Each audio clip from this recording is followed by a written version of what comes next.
প্রশ্ন হচ্ছে যে সেনাপ্রধান নিজেকে যেন সম্মানের জায়গা থেকে নিচে নামাচ্ছেন, কারণ মানুষ আর সেনাবাহিনী বা সেনাপ্রধানের প্রতি আস্থা রাখতে পারছে না। আজকে বিগত 10 মাসে দেশের অবস্থাটি কোন পর্যায়ে একবার চিন্তা করুন। আওয়ামী লীগ সরকারের পতন হলো, এটি কোনো পাগলও কি বিশ্বাস করবে যে সেনাবাহিনী যদি না চাইতো আওয়ামী লীগ সরকারের পতন ঘটানো যেত না? কারণ সরকারের প্রশাসন, সরকারের পুলিশ, সরকারের সব বাহিনী আওয়ামী লীগ সরকারের প্রতি সহানুভূতিশীল। আওয়ামী লীগ সরকারকে এইভাবে বন্দুকের নলে এক প্রকার হুটিয়ে দেবার পক্ষে ছিল না। কিন্তু সেনাবাহিনী যদি এই জায়গায় এমন অটুট থাকতো, তাহলে অসম্ভব ছিল আওয়ামী লীগের পতন ঘটানো। আমি বারবার বলি, এর আগে অনেকবার বলেছি যে সেনাবাহিনী যদি না চাইতো ঢাকা শহরে 5 অগাস্ট সড়ক পথে তো দূরের কথা, আকাশ দিয়ে একটা পাখি ঢুকবে, একটা পাখিও ঢুকতে পারতো না। সেনাবাহিনী চেয়েছে, আওয়ামী লীগের পতন হয়েছে। আওয়ামী লীগের যখন পতন হলো সেই মুহূর্ত থেকেই সেনাপ্রধান জেনারেল ওয়াকারুজ্জামান খানিকটা হিরোইজমের মধ্যে এলেন। আসলে আওয়ামী লীগ পতন হওয়ার ওই সময় পর্যন্ত বাংলাদেশের সেনাপ্রধান কে তার নামটাও সঠিক পর্যন্ত মানুষ জানতেন না। অনেক সাধারণ মানুষের কথা বলছি, গ্রামের সাধারণ খেটে খাওয়া মানুষ তার চেহারাটাও চিনতেন না। কারণ মাত্র 2 মাস আগে 23শে জুন তিনি নিয়োগপ্রাপ্ত হয়েছেন সেনাপ্রধান হিসেবে। মাত্র 2 মাসের মধ্যে একটি সরকারের পতন ঘটে গেল। ভাবা যায়? বিশ্বাস করা যায়? কিন্তু প্রথম সেদিনই মানুষ চিনলেন, জানলেন। সেদিন দুপুরে 5 আগস্ট দুপুরে মানুষ জানলেন যে সেনাপ্রধান জেনারেল ওয়াকারুজ্জামান জাতির উদ্দেশ্যে ভাষণ দেবেন। মানুষ অধীর আগ্রহে অপেক্ষা করছে। অবশেষে সেই ভাষণ নিয়ে এলেন বিকেল বেলা সেনাপ্রধান জেনারেল ওয়াকারুজ্জামান। মানুষ একটা আশার বাণী শুনতে চায়, দেশে একটা অচল অবস্থা চলছে, এই অচল অবস্থা থেকে মুক্তি চায়। সেনাপ্রধান জেনারেল ওয়াকারুজ্জামান অতি সংক্ষেপে বললেন, আমি দায়িত্ব নিচ্ছি। দায়িত্ব নিলেন সেনাপ্রধান জেনারেল ওয়াকারুজ্জামান। 3 দিন দেশ সরকারবিহীন চলল, সীমাহীন মবের রাজত্ব চলল সেই বাংলাদেশে 5 থেকে 8 অগাস্ট পর্যন্ত। 8 অগাস্ট একটি অন্তর্বর্তীকালীন সরকার গঠিত হলো ডক্টর মোহাম্মদ ইউনূসের নেতৃত্বে। 8 অগাস্ট 2024 থেকে আজ পর্যন্ত এই যে সরকারটি গঠিত হয়েছে, এটি গঠিত হয়েছে কার বদান্যতায়, কার কথায়?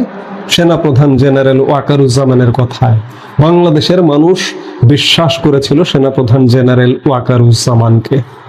তিনি দায়িত্ব নিয়েছেন, নিয়ে কিছু মানুষকে দিয়ে সরকার গঠন করে দিয়েছেন। মানুষের প্রত্যাশা ছিল যে এই সরকারটি বাংলাদেশের অচল অবস্থা কাটিয়ে একটি স্বাভাবিক অবস্থায় ফিরিয়ে নিয়ে যাবে এবং সেই জায়গা থেকে একটি নির্বাচন হবে, নির্বাচন হয়ে নির্বাচিত সরকার ক্ষমতায় আসবে। কিন্তু কিসের কি? আজকে যে কারণে আওয়ামী লীগের পতন ঘটানো হলো, সেই কারণের চেয়ে ভয়াবহ কারণ বাংলাদেশে ঘটছে। আওয়ামী লীগের সময় কোথাও মব দেখেছেন? আওয়ামী লীগের সময় মানুষ দিনে দুপুরে কেন মধ্যরাতে নির্বিঘ্নে সারা বাংলাদেশ টেকনাফ থেকে তেতুলিয়া চলাফেরা করেছে। আজকে আপনি একজন কৌতূহলী দেশের নাগরিক হিসেবে আপনি যদি রাজধানী ঢাকার মানুষ হয়ে থাকেন, একটু খেয়াল করে দেখবেন যে রাতে যেসব গাড়ি ছাড়ে, সড়ক পথে যে সমস্ত গাড়ি ছাড়ে, আপনি রাতে যে নাইট কোচ যেগুলোকে বলা হয়, আপনি একটু দয়া করে রাত 10টা-11টার সময় সেসব কাউন্টারে গিয়ে একটু ভিজিট করে দেখবেন তো। মানুষ রাতে আর জার্নি করে না, জার্নি করতে চায় না। কেন চায় না? আজকে আওয়ামী লীগ সরকারের আমলেও যে বাংলাদেশটি ছিল সেই বাংলাদেশটি নেই। মানুষ আজ ভীত, সন্ত্রস্ত। এমন নানা ক্ষেত্রে নানা অচল অবস্থা সারা বাংলাদেশে, এবং অচল অবস্থা যখনই ঘটে তখনই মানুষ অধীর আগ্রহে থাকে যে সেনাপ্রধান জেনারেল ওয়াকারুজ্জামান না দায়িত্ব নিয়েছিলেন আমাদের, নিশ্চয়ই তিনি দায়িত্ব পালন করবেন। কিন্তু বারবার মানুষ আশাহত হয়েছেন, মানুষ হতাশ হয়েছেন এবং সেনাপ্রধান জেনারেল ওয়াকারুজ্জামানের প্রতি মানুষের যে আস্থা ছিল, বিশ্বাস ছিল, সেই আস্থা বিশ্বাসে চিড় ধরেছে। সেনাপ্রধান জেনারেল ওয়াকারুজ্জামান 5 আগস্ট যদি নিজে ক্ষমতা নিতেন, নিজে সামরিক আইন জারি করে ক্ষমতা গ্রহণ করতেন চিফ মার্শাল ল অ্যাডমিনিস্ট্রেটর হিসেবে, আমাদের বাংলাদেশেই অতীতে যেভাবে জিয়াউর রহমান, যেভাবে হুসাইন মোহাম্মদ এরশাদ ক্ষমতা নিয়েছিলেন, দায়িত্ব নিয়েছিলেন, সেভাবে যদি দায়িত্ব নিতেন তাহলেও বাংলাদেশের মানুষ তাকে সাধুবাদ জানাতো। ভেবে নিলাম যে তখন তিনি দায়িত্ব নেননি, তার 2 মাস পরে যদি দায়িত্ব নিতেন মানুষ সাধুবাদ জানাতেন, 3 মাস পরে দায়িত্ব নিতেন সাধুবাদ জানাতেন, মানুষ 5 মাস পরে দায়িত্ব নিলেও সাধুবাদ জানাতেন। শেষ পর্যন্ত এখনো পর্যন্ত যদি সেনাপ্রধান জেনারেল ওয়াকারুজ্জামান নিজেকে সিএমএলএ হিসেবে ঘোষণা করে যদি দায়িত্ব নেন, মানুষ স্বাগত জানাবেন। কেন? সেনা শাসন তো কোনো দেশের জন্য, কোনো জাতির জন্য মঙ্গলজনক নয়। পৃথিবীর দেশে দেশে সেনা শাসনের উদাহরণ আছে, কিন্তু মানুষ কখন সেনা শাসন প্রত্যাশা করে? যখন মানুষ অসহায় হয়ে যায়, বাঁচবার যখন আর কোনো পথ থাকে না, তখন মানুষ প্রত্যাশা করে সেনা শাসন হলেও যেন আমাদেরকে বাঁচিয়ে রাখে। কিন্তু সব আশায় গুড়ে বালি। সেনাপ্রধান জেনারেল ওয়াকারুজ্জামান দায়িত্ব নিচ্ছেন না। আমরা প্রথমত তাকে নির্মোহ হিসেবে ভাবতে পারি যে তিনি লোভহীন, লালসাহীন, ক্ষমতা লোভী নন। অতীতে আমাদের সামরিক শাসকরা যেভাবে ক্ষমতা লোভী হয়ে ক্ষমতার কেন্দ্রে এসেছেন, তিনি হয়তো তেমনটা নয়, কিন্তু তারও তো এই বাংলাদেশকে বাঁচানোর দায়িত্ব আছে, দেশের স্বাধীনতা সার্বভৌমত্ব রক্ষার দায়িত্ব আছে। আজকে যদি বাংলাদেশে একটি দুর্বল শাসন কাঠামো জেঁকে বসে, তাহলে কি হতে পারে? আমাদের স্বাধীনতা সার্বভৌমত্ব কিন্তু বিপন্ন হতে পারে। আজকে সেনাপ্রধান জেনারেল ওয়াকারুজ্জামানের, আজও বলছি, আজ বাংলাদেশের বেশিরভাগ মানুষ আপনাকে সমালোচনা করছে, আজ আপনার প্রতি মানুষের আস্থা হারিয়ে গেছে, কিন্তু তারপরেও আজও যদি আপনি নিজে দায়িত্ব নিন, অথবা এই যে দুঃশাসন চলছে ডক্টর ইউনূসের নেতৃত্বে, এই দুঃশাসনের অবসান ঘটানোর জন্য যদি প্রয়োজনীয় পদক্ষেপ নেন, আজও মানুষ আপনাকে সাধুবাদ জানাবে। কিন্তু কোনো রকমের পদক্ষেপ মানুষ দেখছে না, যার কারণে আপনার কথায়, আপনার কাজে মানুষ আর আজকে আগ্রহ বোধ করে না। দেখুন, আপনাকেও তো এই পৃথিবীতে বেঁচে থাকতে হবে। আজকে আপনার নিজের জন্য দায়িত্ব পালন করবার ব্যাপার আছে, দেশের জন্য দায়িত্ব পালন করবার ব্যাপার আছে। আজকে উদাহরণ আছে, দেশে ভরি ভরি উদাহরণ আছে। দেখুন, আপনারই পূর্বসূরি জেনারেল মঈনুল আহমেদ বাংলাদেশে আসতে পারেন না, কিংবা ওই সময়ের সরকার প্রধান ছিলেন যিনি ফখরুদ্দিন আহমেদ, তিনি কিন্তু দেশে আসতে পারেন না। কেন আসতে পারেন না? তাদের কৃতকর্মের কারণে। আজকে যে সময়টি যাচ্ছে, সেই সময়টি 5 বছর পর বা 3 বছর পর বা 10 বছর পর অতীত হয়ে যাবে। সেনাপ্রধান জেনারেল ওয়াকারুজ্জামান, আপনার মাতৃভূমি, আপনার জন্মভূমি বাংলাদেশ, আপনি নিশ্চয়ই বাংলাদেশে থাকতে চান সসম্মানে, এবং আপনি নিজেকেও সেভ করতে চান। এই সেভ করতে হলে দেশ বাঁচাতে হবে, আপনার নিজেকেও বাঁচাতে হবে। দেখুন, আমরা বেশ কিছুদিন যাবৎ আপনার বিরুদ্ধে বিরোধিতা করা দেখছি একটি গোষ্ঠীর, যারা বিগত আওয়ামী লীগ সরকার পতনে কাজ করেছে। সেই গোষ্ঠী বিশেষ করে সেই গোষ্ঠীর অনলাইন অ্যাক্টিভিস্টদের খুব বেশি তৎপরতা আপনাকে অপসারণ করবে। ধরুন, যারা এই সরকারের পক্ষে বা বর্তমান ব্যবস্থার পক্ষে, বর্তমান ব্যবস্থাটা চায়, তারা আপনার অপসারণ চায়, কিন্তু বিগত সরকারের সমর্থক যারা, তারা কিন্তু আপনার পক্ষে ছিল।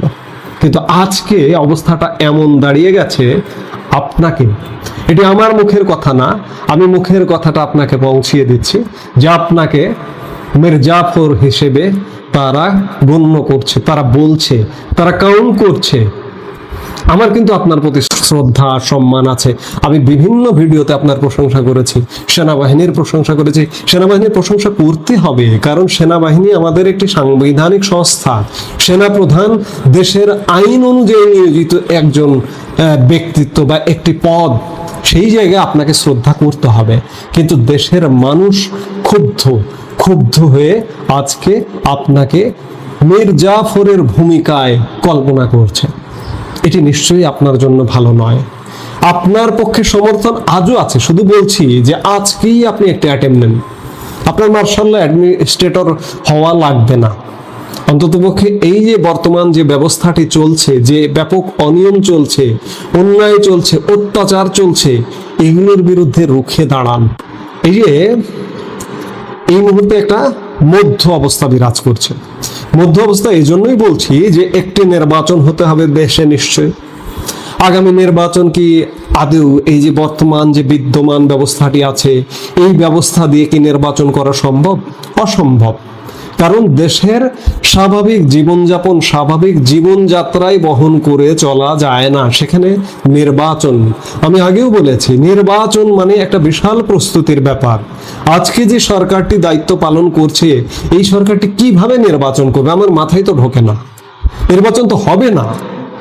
আরেকটি বিষয় যে সবার সমান সুযোগ, ইতিমধ্যেই বাংলাদেশের প্রায় 50% মানুষের সুযোগ রহিত করা হয়েছে, রদ করা হয়েছে। এই যে দেখুন, আজকে বিগত ক্ষমতায় ছিল যে দলটি আওয়ামী লীগের কার্যক্রম নিষিদ্ধ করা হয়েছে একটি নির্বাহী আদেশের মাধ্যমে। এর ফলে কি হয়েছে? দেশের অর্ধেক মানুষের কণ্ঠ রোধ করা হয়েছে। আজকে কাদের কণ্ঠ চালু আছে? তাদের, ধরুন বিএনপি, জামাত, এছাড়া অন্যান্য যেসব দল, সেসব দলের তো প্রতিনিধিত্বই থাকে না, কখনো সংসদে প্রতিনিধিত্বই নেই। বিএনপি এবং জামাতের যদি কণ্ঠ সরব থাকতে পারে, বিএনপি জামাত যদি নির্বাচনে অংশগ্রহণ করতে পারে, তাহলে আওয়ামী লীগ কেন পারবে না? বিএনপি জামাত অতীতে ক্ষমতায় ছিল না, তাদের কোনো দোষ নেই। আজকে 54 বছরের ধরে নিলাম যে আওয়ামী লীগ ক্ষমতায় ছিল কত বছর? সব মিলিয়ে 24 বছর। বাকি 30 বছর কারা ক্ষমতায় ছিল? তারা কি বাংলাদেশে কোনো দোষ করেনি, কোনো অপরাধ করেনি? বিএনপি অপরাধ করেনি, জামাত অপরাধ করেনি? যদি বিএনপি জামাত অপরাধ করে থাকে, জামাতের তো যুদ্ধাপরাধী সবচেয়ে বড় অপরাধ। তারা যদি অপরাধ করে থাকে, তারা যদি মার্জনা পেতে পারে, তারা যদি দাপিয়ে বেড়াতে পারে, তারা যদি নির্বাচনে অংশ নিতে পারে, তাহলে আওয়ামী লীগের জন্য লেভেল প্লেইং ফিল্ড কেন হবে না? আওয়ামী লীগের নির্বাচনে অংশগ্রহণের এবং আওয়ামী লীগের রাজনৈতিক কার্যক্রম পরিচালনা করা, আওয়ামী লীগ দল হিসেবে স্বাভাবিক পরিবেশে ঘোরাফেরা করা, স্বাভাবিক জীবনযাপন করা আওয়ামী লীগ নেতাকর্মীদের কেন হবে না? এর দায়ও জেনারেল ওয়াকারুজ্জামান আপনারই নিতে হবে, অন্য কিচ্ছু নয়। এই মুহূর্তে যেটি প্রয়োজন সেটি হচ্ছে দেশের আইন শৃঙ্খলা স্বাভাবিক রাখা, মব বন্ধ করা এবং দেশের রাজনৈতিক পরিবেশটা স্বাভাবিক রাখা। সব দল যেন সমান সুযোগ পায়।